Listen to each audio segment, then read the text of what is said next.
우리가 말씀을 통하여 확인하는 것은 무엇이냐 하면 하나님께서 구원의 계획을 세우시고 하나님의 때에 이루신다라는 겁니다.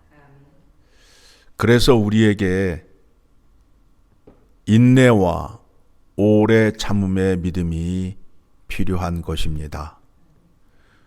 우리 생각과 우리 뜻대로 된다면 하나님을 믿을 필요가 없어요. 그와 같은 믿음을 무속신앙이라 합니다. 내 뜻대로, 내 원대로 되기 위하여 동네 잡신을 찾아 나아가는 거예요. 무속신앙 앞에서는 그 신의 인격과 그 신이 어떠하면은 관심이 없어요. 오직 내 욕심과 욕망을 이루는데 뜻을 세우고 공을 쌓는 거예요. 그런데 하나님을 믿는다 함은 하나님이 누구시며 하나님이 어떻게 우주 만물을 다스리고 역사하시는가, 그 중에서도 택한 백성들을 어떻게 택하시며 어떻게 구원을 이루어 가시는가에 대해서 배우는 겁니다. 우리는 요셉이 성공한 것에 대해서 이미 잘 알고 있습니다. 그래서 아들을 낳으면 이름을 요셉이라 짓는 이유가 바로 거기에 있습니다. 그런데 한 가지 간과하는 것이 무엇이냐면 요셉이 훈련받는 13년 동안이라는 그 시간을 기억하지 못하고 있어요. 그가 어떻게 훈련을 받았는지, 하나님께서 어떻게 그를 인도하였는지에 대해서는 관심이 없어요. 오로지 출세와 성공과 욕심이라는 차원에서 요셉을 좋아하고 요셉처럼 되기를 원합니다. 요셉의 삶이 17세까지는 아버지의 품에서 채색옷을 입으며 사랑을 받으며 자랐어요. 그런데 그의 형들에게는 미운 동생이 된 것입니다. 그 형들이 때를 만나자 그 동생을 애굽으로 가는 상인에게 팔리게 하여서 친위대장 보디발의 집에 들어가 총무의 일을 할 때에 그의 아내로부터 또 누명을 쓰고 옥에 갇히게 됩니다. 그 옥에서 두 관원장, 술 맡은 자, 떡 맡은 자를 만나고 그들이 각기 꾼 꿈을 해석함으로 인하여 요셉의 길이 바로 앞에 서게 되는 그 기회를 얻게 됩니다. 그런데 오늘 본문의 말씀을 보게 되니까 요셉의 고백이 무엇이냐 하면 그것은 내가 한 것이 아니라 다 하나님께서 한 것이다 하고 말씀을 주셨다라고 고백하고 있습니다. 요셉은 형통한 자라고 말씀하고 있습니다. 여러분에게 늘 말씀드리지만 그 야곱이 하나님께 복을 받을 때에 그의 이름이 이스라엘로 바뀌었을 때에 하나님께서 복을 주셔요. 무슨 얘기냐 하면 야곱이라는 이름은 사기꾼, 남의 것을 빼앗는 자이잖아요. 그러한 자에게 하나님의 은혜와 능력을 주게 되면 더 큰 도둑놈이 되는 거 아니에요? 더 큰 사기꾼이 되는 거 아니에요? 그러니까 그를 고쳐서 그를 하나님 앞에 항복시키게끔 환도뼈를 부러뜨려서 항복을 시킨 후에 이름을 바꿔주셨잖아요. 그 이름이 뭐예요? 이스라엘이잖아요. 하나님을 이긴 자. 하나님 말씀에 순종하는 자가 되었을 때 복을 주신다라는 겁니다. 그런데 지금 우리가 기도하고 간구하는 것이 무엇이냐면 야곱의 이름이 사기꾼이었을 때의 그 모습으로 하나님께 기도를 하고 있는 거예요. 그러면 하나님께서 복을 주시고 능력을 주시겠냐 이거예요. 사기꾼에게 능력을 주게 되면 더 큰 사기를 치고 더 난리를 칠 텐데 주겠느냐 이거예요. 아니죠.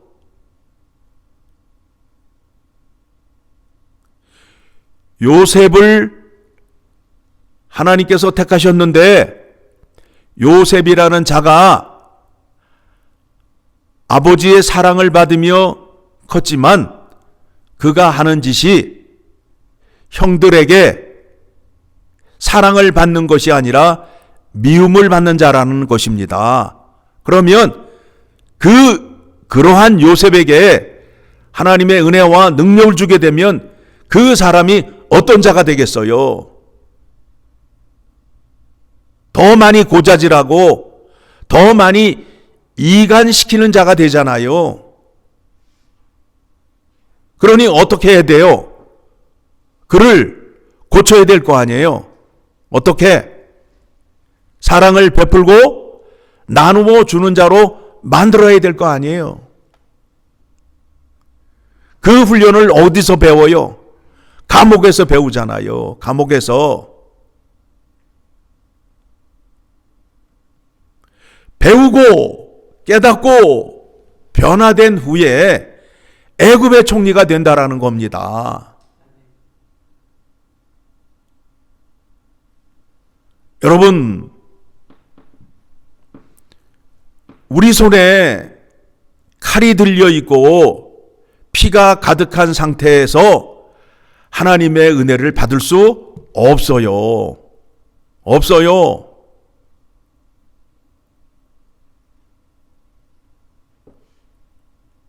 우리에게 죄사함, 청결함의 은혜를 주시기 위하여 예수 그리스도를 중보자로 세우셨어요. 그래서 우리가 마음이 청결한 자가 되어서 하나님 앞에 나아가야 하나님을 만날 수 있어요. 하나님을 볼 수 있어요. 여러분 마음에 욕망과 탐심과 시기가 가득한 상태에서 하나님의 말씀을 들을 수도 없고 만날 수도 없어요. 그러니까 하나님 말씀 들으면 늘 딴소리 하는 거예요. 늘 딴소리 하는 거예요. 하나님의 사람이라 하면서 나오는 건 거짓말이요. 술수밖에 안 나오는 거예요. 왜 하나님을 믿어야 돼요? 왜 하나님의 뜻을 따라야 돼요? 우주 만물을 주관하시고 택한 자를 인도하시는 하나님이심을 알기 때문에 우리가 그의 앞에 그의 뜻을 구하고 그 명령에 따라 살아야 함을 말씀을 통하여 확인하여야 되는데 이 말씀을 들어도 전혀 깨닫는 바가 없어요. 그래서 말씀을 다 듣고 난 뒤에 하는 말이 그렇잖아요. 그런데요 하면서 누구 뜻을 얘기해요? 자기 뜻을 얘기하기 시작하잖아요. 그런데요 하면서. 그런데요 그럼 뭐예요? 하나님의 뜻은 뒤로 가고 내 뜻을 내오는 거 아니에요. 그러한 믿음은 하나님 앞에 나아갈 수 없어요. 나아갈 수 없어요. 하나님은 순종을 원하시는데 99%가 아니라 100%를 원하는 거예요. 100%를.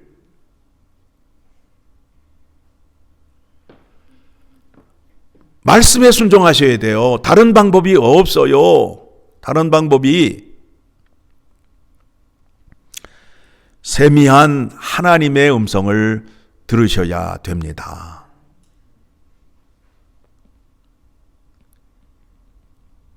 하나님께서 택한 백성들을 선한 길로 인도하시는데 그 선함이라는 것이 무엇이냐 하면 선한 분은 오직 여호와 하나님 한 분이셔요.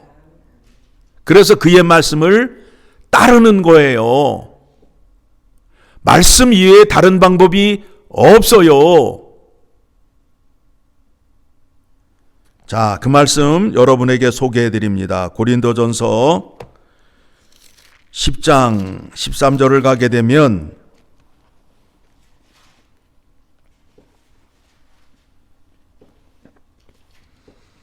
같이 읽습니다. 사람이 감당할 시험 밖에는 너희가 당한 것이 없나니 오직 하나님은 미쁘사 너희가 감당하지 못할 시험 당함을 허락하지 아니하시고 시험 당할 즈음에 또한 피할 길을 내사 너희로 능히 감당하게 하시느니라. 그러니까 감옥에서도 그 시험을 이기기 위해서는 뭘 하면 돼요? 하나님 말씀을 따르면 되는 거예요. 하나님 말씀을 어떻게 쓰는지를 모르잖아요. 성령의 검을 어떻게 사용하는지를 모르고 있잖아요. 그러니까 마귀한테 늘 지는 거예요. 마귀를 뭘로 이겨요? 성령의 검으로 이기는 거 아니에요. 성령의 검이 뭐예요? 말씀이잖아요. 감옥에서도 특별한 비법이 있는 게 아니라 하나님의 말씀을 따라야 하고 우리 삶 속에서도 특별한 비법이 있는 게 아니라 하나님 말씀을 지키며 사는 거예요. 사는 거예요. 정직하게 진실하게 사셔야 된다라는 거예요. 형식을 따라 사시면 안 돼요. 진실되게 살으라는 거예요.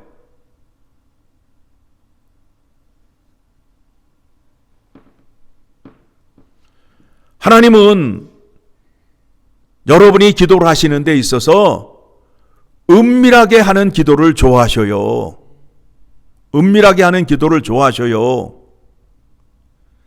반면에 바리새인들은 소리 내면서 기도를 하는데 자기 자랑으로 기도를 했어요.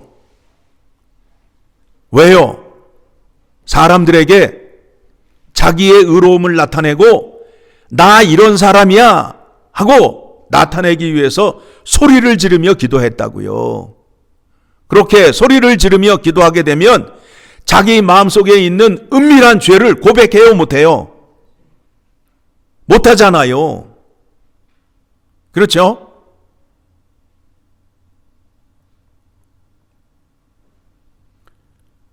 그래서 통성 기도를 할 때에 조심하라 한 이유가 바로 거기에 있어요. 바리새인처럼 하게 되면 하나님 앞에 심판을 받고 또 속에 있는 은밀한 죄를 큰 소리로 고하게 되면 옆에 있는 사람이 들으니까 듣게 되면 시험을 받을 수 있으니까 조심하라 라고 말씀을 드렸더니 목사가 기도하지 말라고 하더라 라고 소리가 되돌아오면 말이 되냐 이거예요. 확인해 드립니다. 마태복음 6장을 가게 되면 여러분 하나님이 원하시는 대로 하세요. 자기 고집으로 하려고 끝까지 주장하지 말고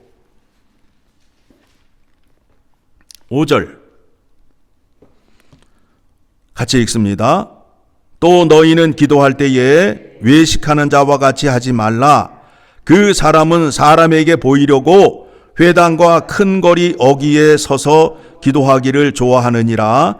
내가 진실로 너희에게 이르노니 그들은 자기 상을 이미 받았느니라.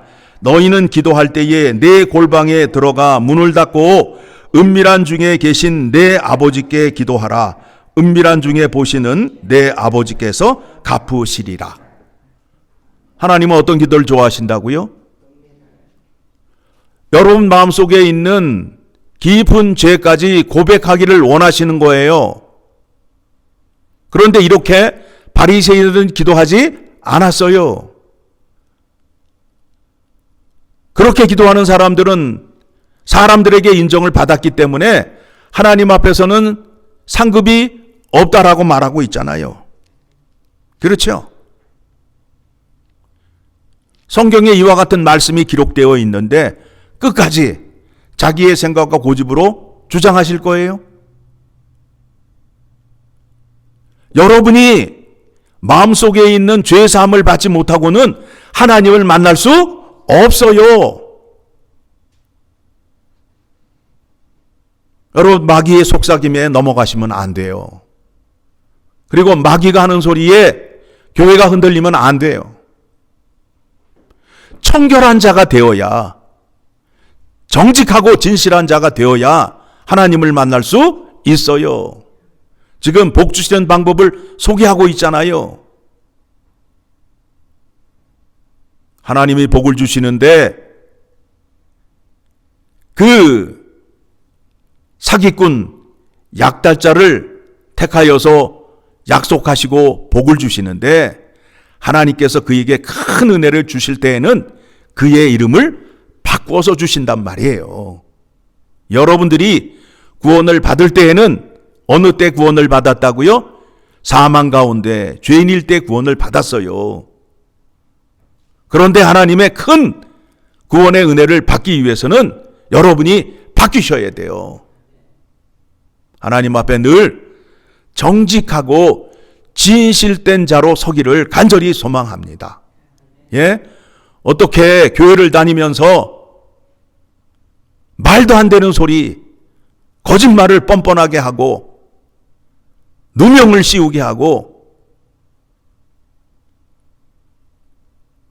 그런 일을 해도 전혀 부끄러움을 느끼지 못하고 하나님을 두려워하는 마음이라고는 하나도 없고 어떻게 그러면서 믿음 생활을 하는지 생각을 해보시면 좋겠습니다.